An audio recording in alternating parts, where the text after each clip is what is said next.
My inner child is going to come out. So, anybody ever play with the I Spy books, or even play I Spy, or use the Where's Waldo books? Is it just a millennial thing? No? Good. Nobody's found him. Waldo's still missing. We're going to find him today, though.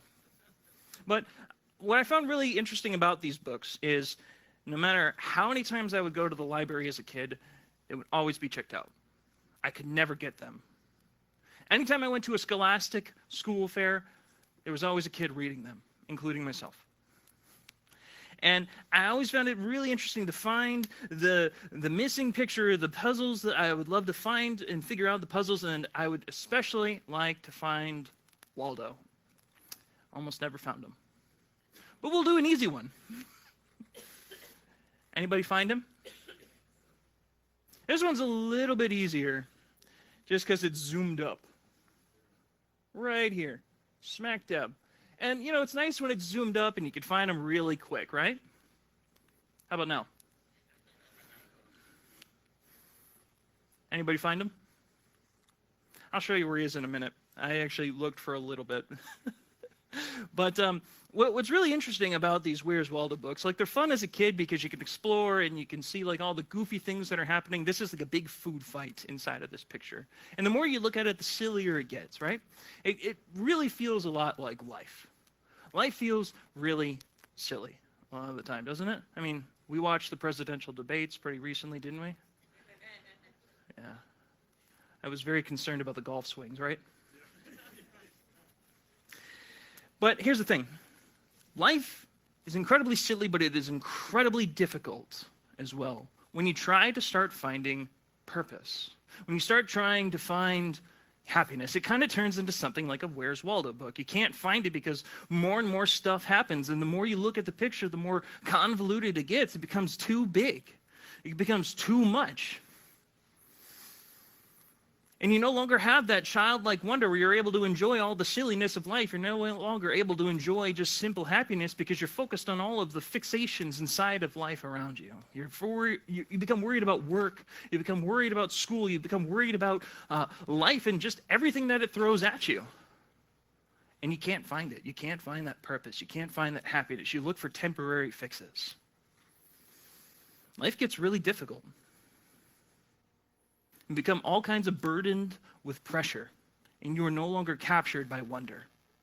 I like this image that I was reading about when studying for this. I want you to imagine a child, be it your child, or if you're close with like one of your nieces or nephews, or just picture a child comes up to you and they are depressed. They look down and they look sad, and you're like, oh, what's wrong? I imagine my little almost 3-year-old coming up to me and she's looking sad. And she's like, I'm worried about the $35 million debt that the United States has.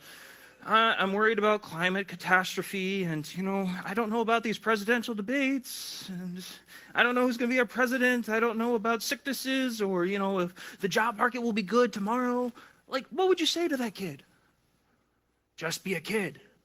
Stop worrying about that. That's not your responsibility. Right? You don't want a kid to worry about the drudgeries of life, right?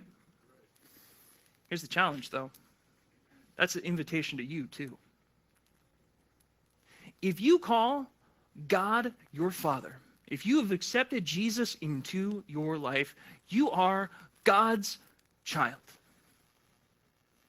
And he doesn't want you fixated on all the struggles and toils and burdens of life to the point where you are stuck. And when you accept Jesus into your life, it becomes like when you find Waldo for the first time, you never forget where he is, right? I tell you, he is, let's see if I remember. Center of the picture, right there. Hello. But once you know where it is, you always have a place to return to, and then you can start enjoying the rest of it as well. And I think that's what Solomon is trying to invite us into as we look at Ecclesiastes. The rest of Ecclesiastes 1, 12 through 26, we see this idea that we are looking at the gift of life over the gain of life, with the big idea that we are loving God and loving our neighbor, to which that brings true happiness. And this is in light of trying to live life backwards. We've been looking at the book Living Life Backwards by David Gibson, as well as through Ecclesiastes, with the big idea that when you trust in Jesus, life is fully lived backwards. When you understand that you are living in victory, everything that happens beyond that, behind that, because you're living into eternity when you believe in Jesus, everything that happens in the rest of your life is lived backwards. You are enjoying a journey. And it is a constant reminder that you are to enjoy the journey, not get stuck in it. And this is an incredibly difficult thing. What Solomon is inviting us into, he calls himself the teacher or the preacher. He identifies himself in Ecclesiastes 1:12. He says, I, the teacher, was king of Israel, and I lived in Jerusalem. I devoted myself to understand, to the search for understanding and to explore by wisdom everything that has been done under heaven. I soon discovered that God has dealt a tragic existence to the human race. I observed everything going on under the sun, and really it's all meaningless. Great news, right? Like chasing the wind, what is wrong cannot be made right. What is missing cannot be recovered. I said to myself, look, I am wiser than any of the kings who ruled in Jerusalem before me. I have greater wisdom and knowledge than any of them, so I set out to learn everything from wisdom to madness and folly. But I learned firsthand that pursuing all of this is like chasing the wind. The greater my wisdom, the greater my grief. To increase knowledge only increases sorrow. So here's the question. What inspires you to listen to somebody? Or trust in somebody's opinion or input? Sometimes it's the amount of time that they spend putting into something. Sometimes it's a college degree. Sometimes it's the literal experience they had or the relationship that they build with you.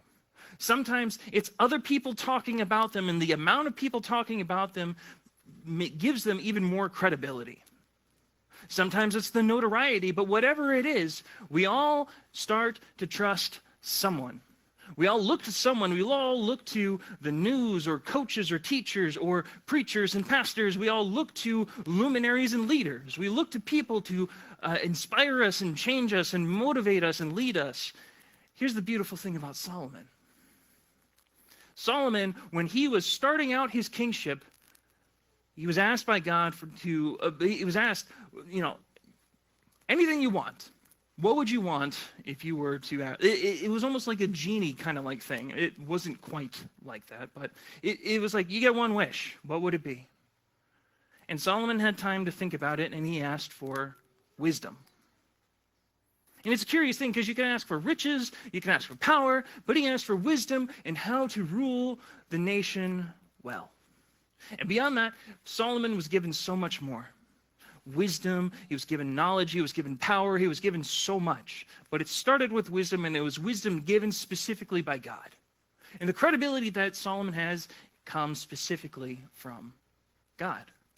And we look, when he talks about all this, he says, I'm wiser than all of these people. I know all sorts of things, but even still, with all the wisdom and with all the knowledge and with all the stuff, all of the equipment that I have, it feels meaningless.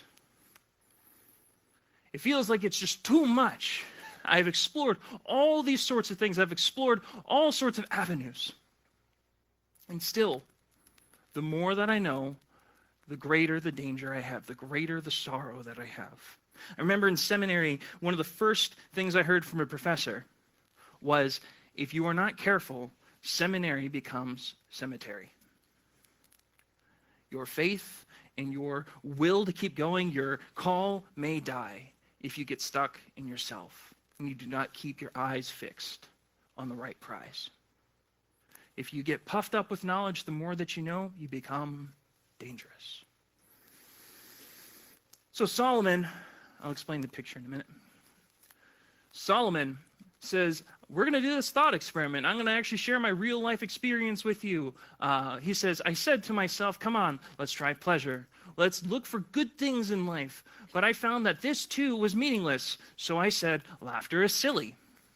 Anybody like a good comedian? Anybody like you laugh, you lose challenges?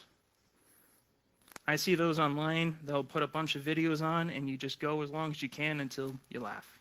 It's fun. A quick laugh, it makes you feel good. But he says, laughter's silly. What good is it to seek pleasure? After much thought, I decided to cheer myself with wine, and while still seeking wisdom, I clutched at foolishness.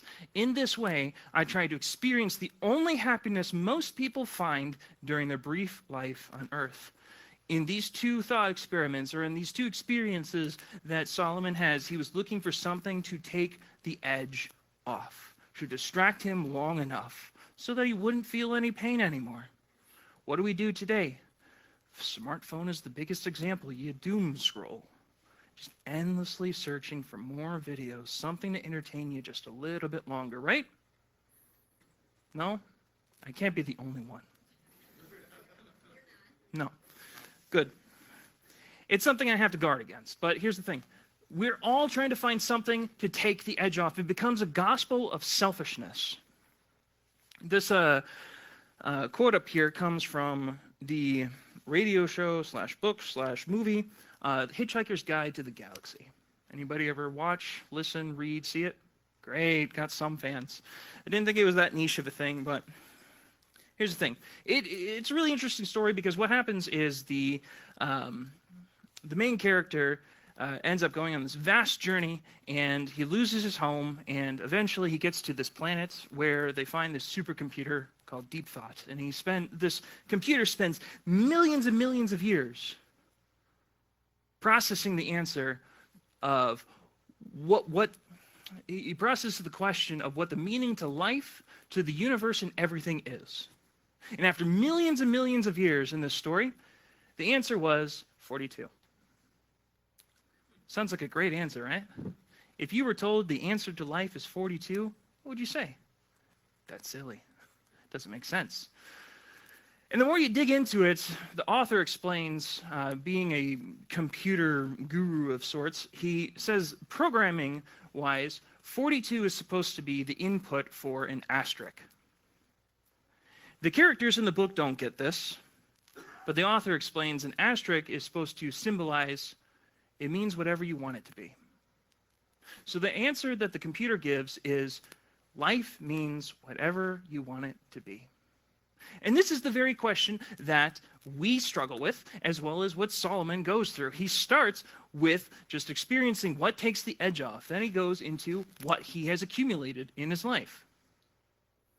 I also tried to find meaning by building huge homes for myself and by planting beautiful vineyards. I made gardens and parks, filling them with all kinds of fruit trees. I built reservoirs to collect water, to irrigate many flourishing groves. I bought slaves or servants, both men and women, and others were born into my household.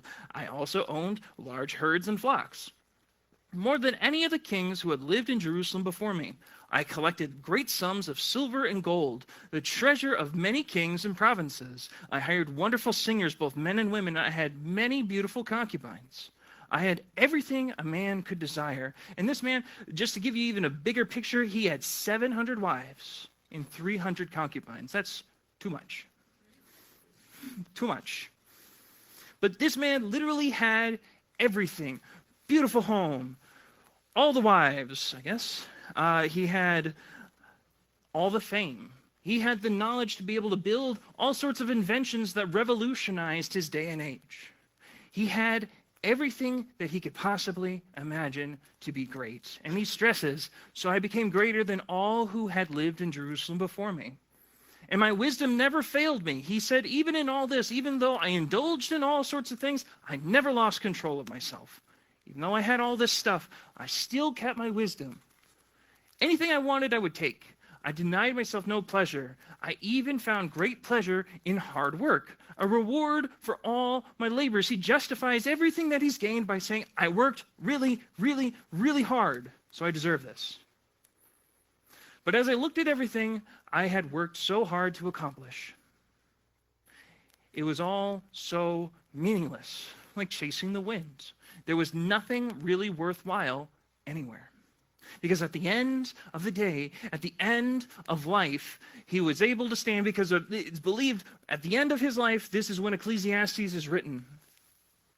He stands and looks out at everything he has and says, what do I do with this now? I got all this stuff. What do I do with it now? What do you do with $1 bajillion when you're about to die?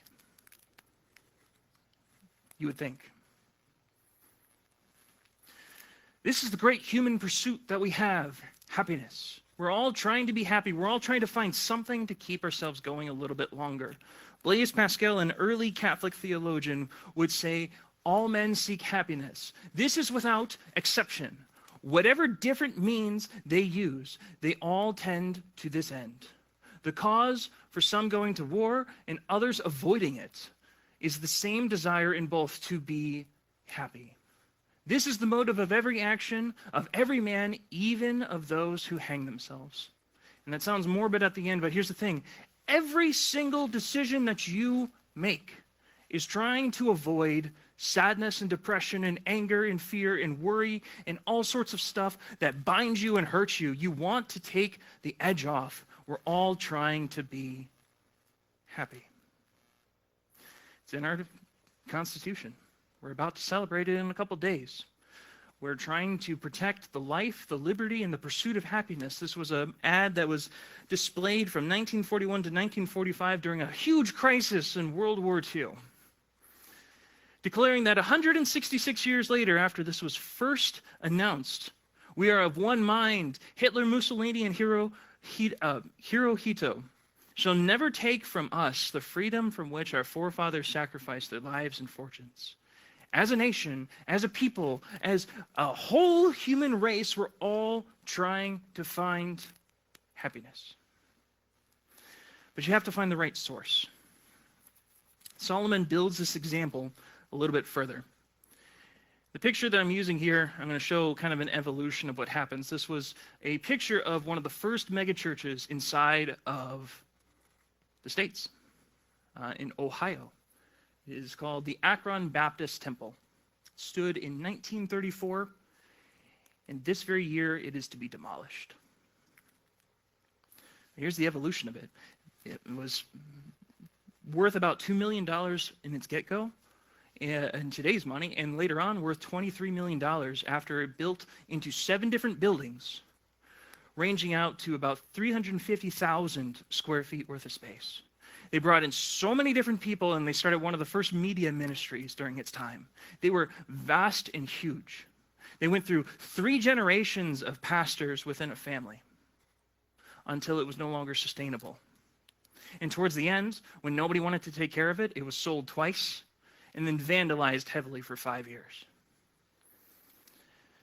This is the example I want you to picture when Solomon talks about both wisdom and foolishness. He says, so I decided to compare wisdom with foolishness and madness, for who can do this better than I, the king?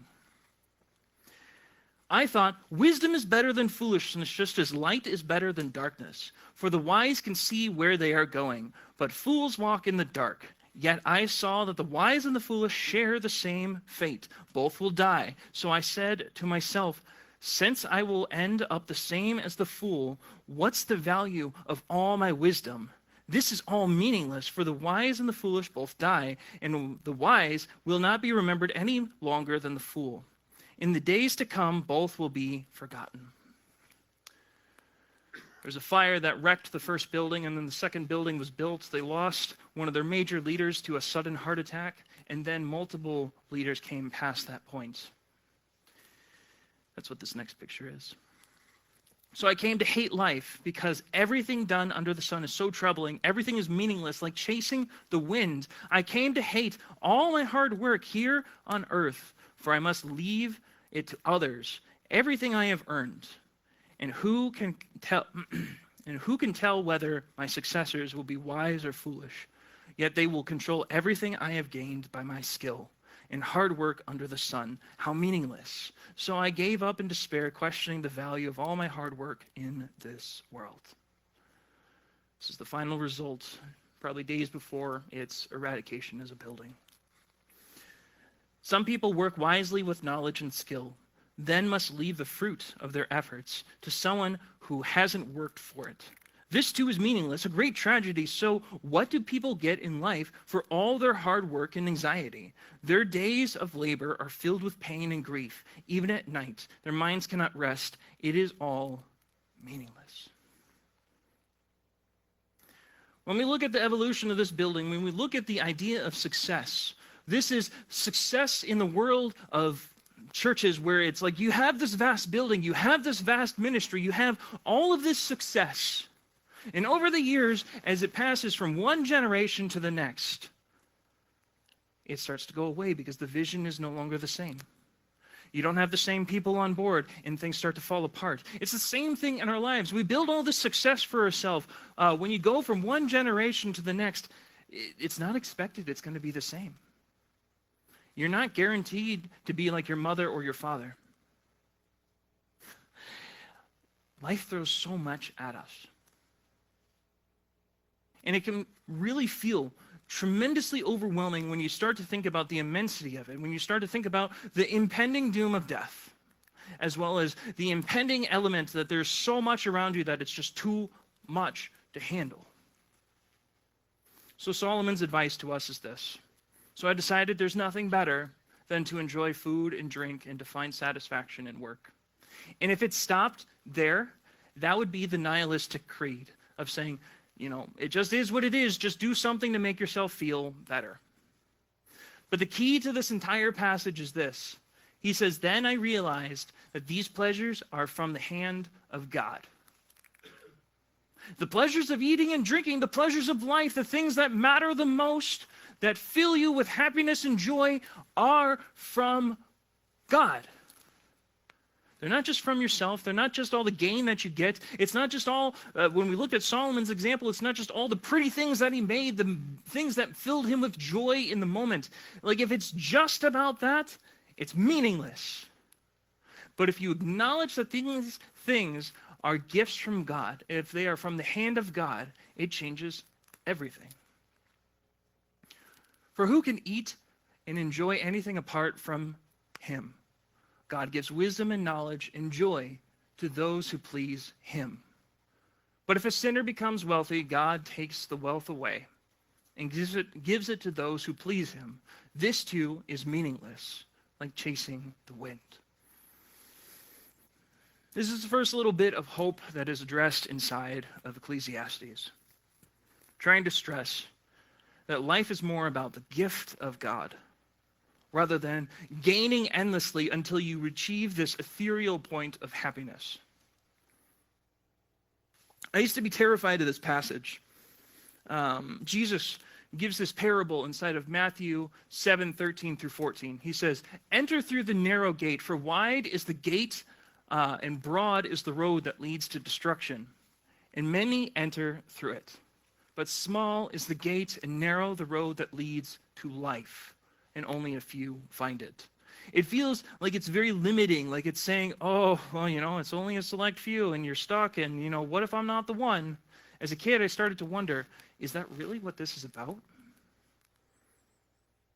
Is it about worrying whether you're the right one or the wrong one? This passage is really important because what it shows is that the quick and instant answers to finding happiness, the quick and instant answers to trying to find purpose in life are found in the wide gate. We want answers quick and now, and that's where you find it. The world has all kinds of things, all kinds of self-help. You could read, they have huge sections within bookstores, all kinds of articles, all kinds of YouTube videos telling you, just come here. We have the answer for you. We'll sell you a little snake oil. You'll be great. I heard that there's this idea of self-actualization coming out. It's replacing any form of Christian prayer and Christian worship. Instead of worshiping a God, it's worshiping self to remove trauma, to remove pain. You pray to yourself instead. That sounds like a quick and easy answer. You can answer yourself and tell yourself, I feel better, right?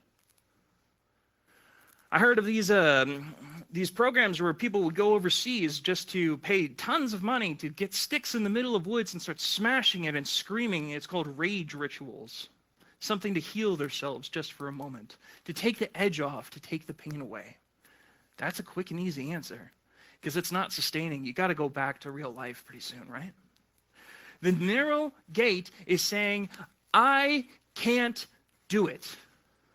God help me. I can't heal myself. God help me. It's acknowledging that that path leads straight to the cross. It leads straight there, where Jesus died on the cross for each and every one of your sins, your thoughts, your words, and your actions that compound all through life that you deserve full penalty for when you say, I am God, instead of God being God. And we might not use that language. We might say, I can do it. I'm fine. I don't need God. Or I could save God for another day. It's acknowledging that you can't do it and that you need God to save you. That is the narrow path. And that is the invitation that Jesus gives to you when he rose 3 days later, defeating sin and death. He invites you into that forever witness, that abiding in him. From a recent book that I started going through, talking about the practice of being in the presence of Jesus. Jesus invites us to abide in him. And all throughout the years since Jesus rose into heaven, different people have called this different things. Paul has called it praying without ceasing. John of the Cross, an early church father, called it silent love and urged us to remain in loving attention on God. Madame Gouin called it the continuous inner acting of abiding. The Quakers, an early European and Christian movement, called it centering down, as if abiding was getting in touch with the bedrock of all reality. Jean-Pierre Caussade called it the sacrament of the present moment, as if each moment was God in its own Eucharist, its own movable feast. So when we practice communion, they're saying when you're in the presence of God, it's as if you are continuously in that very presence, remembering the cross, remembering what Jesus has done, and remembering he is with you every step of the way. A.W. Tozer called it the habitual conscious communion and said, at the heart of the Christian message is God himself waiting for his redeemed children to push in to the conscious awareness of his presence. Dallas Willard recently said, and loved to call it the with God life. And Brother Lawrence called it the practice of the presence of God. You see, when we think about, again, all of the complexities of life, all of the things when we're trying to find purpose, when we're trying to find happiness, when we're trying to find that point to fill us, this is what fills us first. This is like that Where's Waldo thing. When you find Waldo, it's great. You're able to enjoy the rest of the picture now. When you find God, you're enabled to join him in enjoying the rest of the picture of life. The author of this book that I've been going through, he talks about how he had encouragement from his spiritual director. He was told, and this I give you as encouragement to you as well. So I'll use it for myself, and you can use it as a blank for yourself. I would say, Jonathan, sit in your sin. It doesn't mean stay in your sin. It's acknowledging that you are a sinner. And let God love you. When you sin, and you will, don't hide it from God. Hold it before God with no excuses, no blame shifting, no denial, just utter vulnerability. And let God love you as you are. And then let God love you into who you have the potential to become. It's a beautiful image because this is only something that is found when you have that witness with God. So again, the big idea today is this. Loving God and loving our neighbor is what brings that true happiness. We're all looking for happiness. We're all looking for purpose. We're all looking for something to keep ourselves going. And we spend all of our time trying to build up our lives, but at the end of the day and at the end of life, we're all going to ask the question, was it worth it? We may manufacture meaning and happiness for a time, and then life becomes elusive. When we trust in Jesus, though, that happiness and purpose become more evident the more we trust in him. So, friends, again, on our own, we can insulate ourselves from death. With God, we can enjoy the gift of life and eternal life. Now, The author of Living Life Backwards concludes the second chapter by saying this: "From these two things, loving God and loving our neighbor, flows all happiness in life we will ever need. For it is there we see ourselves as we truly are, dependent creatures made for relationship with our Creator." So how do you do it? The two suggestions that I would give you is to learn to be with Jesus and to become like Jesus. And from real life example, I can tell you the past 2 weeks have been tough.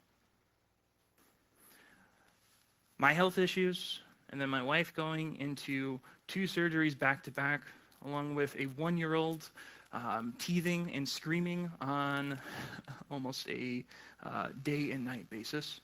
She's found her voice. She's top level loud. I have an almost 3-year-old who is loving life, and she wants us to love life with her. And we want to do that, but when you're torn in so many directions, it's hard to do. The attention gets split, the bandwidth goes crazy. And then you're worried about all sorts of other things on top of that. That's just the heaviest issues in the moment. And I'm not saying I have it the worst by any means, but I'm telling you, it was tough. And I tried to block it all out. I did the scrolling, I did the video games, I did reading all sorts of stuff. I tried to keep myself distracted so I wouldn't get worried and think about all the what ifs. But the greatest and most fulfilling moments that I experienced was when I was with Jesus.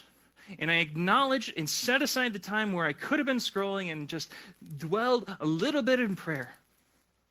When I acknowledged that moment that God was with me and that I was not alone and I didn't have to do this all by myself, it changed everything.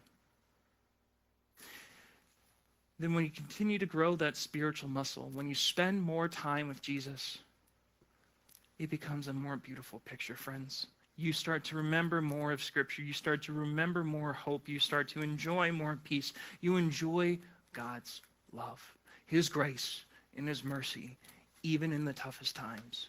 So that's what I want you to be encouraged with, friends, because life's tough. We're all going to sin. We're all going through a lot. Whatever it is, God is with you. He loves you and is inviting you into His very presence at all times. At this time, we're going to we're going to sing our last song. I would encourage you, if there's anything that we can be praying for you as an elder team up here, myself up here, we would love to pray with you. If you are struggling with where you are at with Jesus, or if you have questions, or if you want to make that decision to follow Jesus today, we would love to talk about that with you as well. So join us for our last song.